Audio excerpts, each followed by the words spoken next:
El desarrollo de las funciones específicas de las células eucariotas se da en organulos que actúan en forma de compartimientos. Para su mayor eficacia, las sustancias se concentran en dichos lugares. Para poder desarrollar un mayor número de sustancias, se debe aumentar la cantidad y el tipo de compartimientos, y con ello el volumen del organismo. De esta manera, se desarrollan los seres pluricelulares, que se diferencian de los unicelulares. El entorno afecta mucho a los seres unicelulares. Por lo contrario, en los seres pluricelulares, al contar con un medio interno, se desarrolla una ventaja que caracteriza de manera constante el medio exterior. Los seres pluricelulares desarrollan celularmente funciones vitales propias que son similares a las que desarrolla un individuo. En diferencia, en los seres pluricelulares, cada una de sus células realiza una función específica, de modo que se distinguen varios tipos de células. El ser humano, al ser un organismo más complejo, se pueden analizar diferentes niveles de organización. El medio interno. Se lo conoce como un conjunto de líquidos y fluidos que rodean las células de los organismos pluricelulares. De esta manera, las células realizan todos sus intercambios en el mismo. El líquido circundante. Es capaz de comunicar entre sí a todas las células, como la hemolinfa, la sangre y la linfa. El líquido intersticial. Es el lugar donde viven inmersas las células. La hemolinfa es el líquido circundante de los invertebrados. Este posee un componente líquido con pigmentos respiratorios disueltos. A diferencia de otro grupo de animales, los vertebrados tienen un líquido circundante de sistema doble en el cual el sistema circulatorio se encarga de transportar la sangre y el sistema complementario de la conducción de la linfa. El sistema circulatorio y linfático permite a. Llevar sustancias necesarias a las células. B. Recoger las sustancias que producen para su excreción o para su transporte a otras células del organismo. El medio interno se mantiene en condiciones físicas y químicas constantes en los seres pluricelulares, el cual recibe el nombre de homeostasis. Los mecanismos que permiten dicha homeostasis son diversos y permiten la presencia de cubiertas protectoras. La insulina y el glucagón son hormonas antagónicas y ejercen funciones opuestas. Las células poseen una morfología diferente que puede formar parte de un mismo organismo, que depende de la función que desarrolla. Los espermatozoides tienen una estructura adaptada al movimiento. Los adipocitos han simplificado su estructura para contener una vacuola de reserva de gran volumen. El desarrollo embrionario. Proceso por el cual, a partir de una sola célula, se constituye un organismo pluricelular completo. La multiplicación y la diferenciación celular se producen durante este proceso, es decir, la aparición de distintos tipos de células y su diferente morfología que irán constituyendo distintos tipos de tejidos, órganos, aparatos y sistemas. Las espermatofitas son las plantas más numerosas en la Tierra y se clasifican en angiospermas y gimnospermas. Las angiospermas, después de la fecundación, forman la semilla. Esta está formada por el embrión que se encarga de originar una nueva planta, mientras que en el endosperma tiene la función de nutrir al embrión durante la germinación. Meristemos primarios. Son los tejidos especializados en el desarrollo de la planta. Tejidos vasculares. Tienen la misión de conducir la savia. Tejidos epidérmicos. Forman la cubierta externa y protectora de la planta. En una planta vascular existen tejidos diferenciados de acuerdo con la función que desempeñan. Tejidos de crecimiento, protectores, fundamentales, de sostén y conductores. Las plantas también presentan estructuras secretoras donde acumulan sustancias metabólicas que no usan directamente.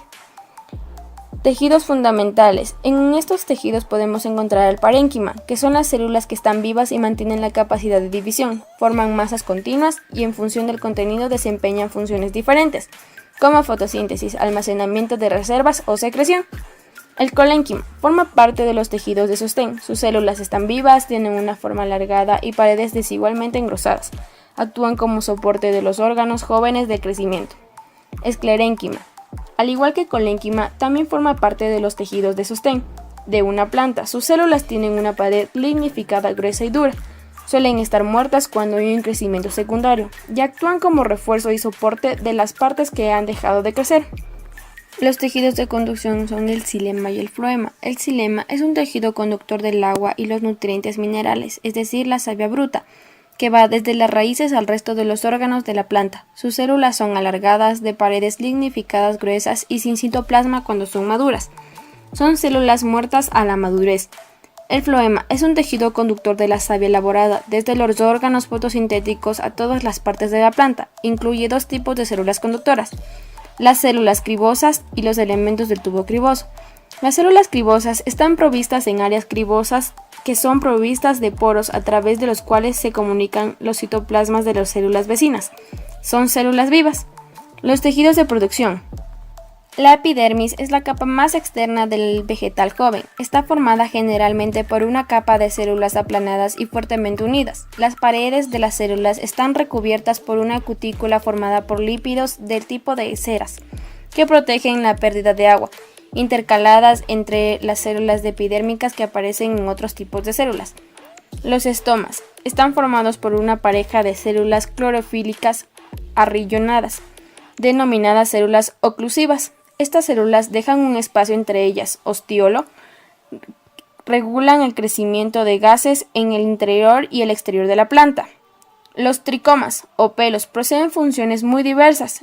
Por ejemplo, la absorción de agua y sales del suelo, función secretora o defensoras de la planta. La epidermis es una membrana epitelial constituida por una única capa de células de clorofila y que pueden ser plantas poliédricas o con contornos sinuosos.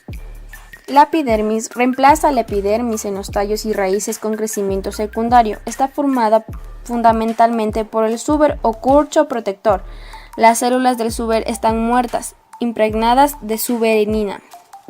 Captación y transformación de nutrientes en vegetales.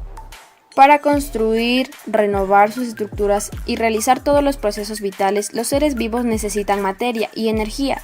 Se denomina nutrición al conjunto de procesos implicados precisamente en el intercambio de materia y energía de un ser vivo con el medio que lo rodea. Los vegetales son seres vivos de nutrición autótrofa y fotosintética. Se denominan autótrofos porque son capaces de transformar la materia en orgánica y la materia inorgánica del medio, y fotosintéticos porque para ello obtienen la energía de la luz solar. Los procesos de nutrición son la absorción de nutrientes, el intercambio de gases, es decir, el oxígeno y el dióxido de carbono, el transporte de nutrientes por todo el organismo, el catabolismo, que es decir, la degradación de las moléculas en otras más sencillas como obtención de energía, y la excreción de sustancias tóxicas producidas durante el metabolismo celular. La captación de nutrientes en vegetales, su transporte. La incorporación de nutrientes en los vegetales se realiza de forma diferente según estudiemos un vegetal de organización talofítica o cormofítica. Los de organización talofítica toman los nutrientes directamente del medio a través de la materia de sus células, por lo que no tienen ni necesitan órganos de absorción y transporte. Los de organización cormofítica sí presentan estructuras especialmente adaptadas para la absorción y transporte en el medio terrestre. Estas estructuras son la raíz, que es normalmente subterránea, a través de la cual obtienen agua y sales disueltas. El tallo es una estructura por la cual transportan el agua y las sales minerales de la raíz a la hoja, y los productos de la fotosíntesis desde la hoja a la raíz y al resto vegetal. Hojas es el lugar en donde los compuestos inorgánicos se transforman en orgánicos. Esta función la realizan transformando la energía de la luz en energía química de enlace. La excreción en las plantas es una función que realizan para sacar las sustancias que luego pueden ser utilizadas por ellas mismas para realizar sus funciones de fotosíntesis y de respiración, o bien acumularla en sus vacuolas para una sustancia de reserva.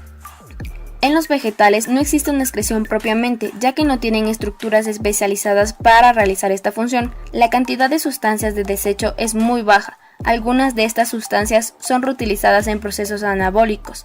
El agua y el dióxido de carbono se pueden emplear para realizar la fotosíntesis. Los pocos desechos producidos no siempre salen al exterior. Se pueden acumular en las vacuolas o espacios intercelulares. Otra sustancia de desecho en las plantas es el oxígeno, como resultado del proceso de la fotosíntesis. En algunos tipos de plantas se encuentran las estructuras denominadas como glándulas de sal, cuya función es la excreción de sales en ambientes ricos de estas sustancias. Las plantas presentan estructuras denominadas estomas, que se encuentran en áreas donde se realizan la fotosíntesis, principalmente en las hojas. Son células especializadas en la expulsión de gases como dióxido de carbono, oxígeno y agua. Contienen células oclusivas encargadas de abrir y cerrar el estoma para la entrada y salida de gases y agua. El conjunto de estomas y células oclusivas se denomina aparato estomático y se necesita de agua para que las vacuolas puedan transportar. La respiración es un proceso necesario en todos los seres vivos, ya que permite a las células producir energía necesaria para que los seres vivos puedan realizar sus funciones vitales. La respiración en plantas se realiza a través de las raíces y de unas aberturas de las hojas y de las partes verdes de la planta llamadas estomas. Las plantas, por medio de la fotosíntesis, obtienen dióxido de carbono y expulsan oxígeno. La respiración de las plantas produce transpiración o pérdida de agua. Pero cuando falta agua en la atmósfera, las plantas tienen la capacidad de cerrar los estomas para no perder agua. Para el transporte de sustancias en las plantas, absorben agua y sales minerales por las raíces a través de los pelos absorbentes y la trasladan al tronco y a las hojas. La mezcla de sustancias minerales y de agua cuando ascienden a la planta se llama savia bruta y suben por un conducto llamado xilema.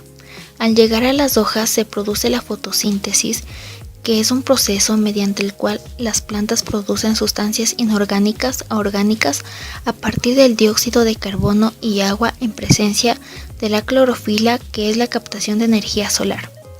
Estas sustancias se distribuyen por la planta y su flujo se conoce como savia elaborada y baja por el conductor llamado floema, que es un conducto constituido por células vivas y tiene alta concentración de azúcares en la solución, en donde transporta la sacarosa por tubos cribosos que provoca la entrada de agua por ósmosis procedente del xilema. Cuando el órgano consumidor capta sacarosa y ésta abandona el vaso liberiano, que es un tejido especializado en la conducción de savia elaborada, es decir, son las disoluciones de azúcares, proteínas, entre otros productos orgánicos, desde las hojas al resto de la planta, en donde disminuyen la concentración de soluto en su interior. El agua también sale del tubo criboso por el mismo proceso osmático y vuelve a los vasos del xilema. Finalmente, la diferencia de presión del agua dentro del tubo floemático entre el órgano fotosintetizador y el receptor crea la corriente de flujo.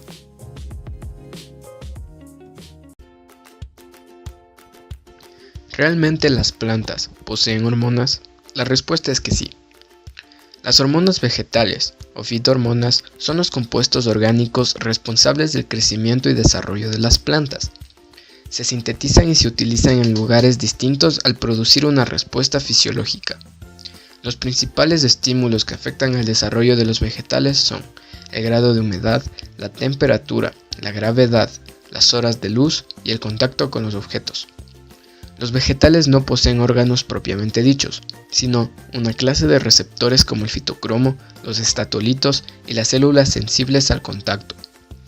El fitocromo es un pigmento sensible a la luz roja e infrarroja y permite a las plantas detectar la duración del día y la noche.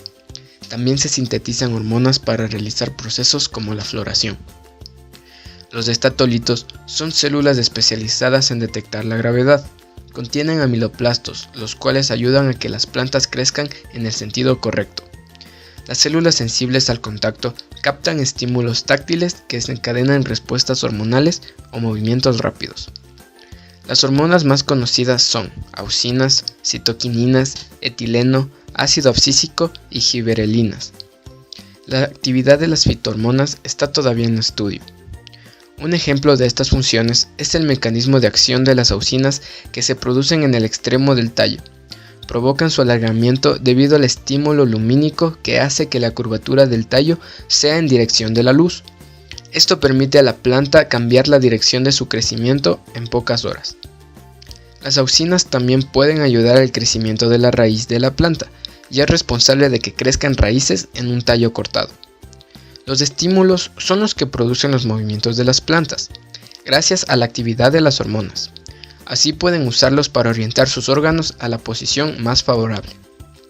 Los movimientos tienen dos tipos de mecanismos: el crecimiento en extensión y alargamiento de una parte de la planta, los tropismos y las nutaciones, y los cambios reversibles de la turgencia de un grupo de células. Estos producen el movimiento de un órgano de la planta, como las nastias. Los tropismos son movimientos de crecimiento dirigidos por estímulos externos. Existen dos tipos: tropismos positivos y tropismos negativos. Las auxinas son las responsables de estos fenómenos.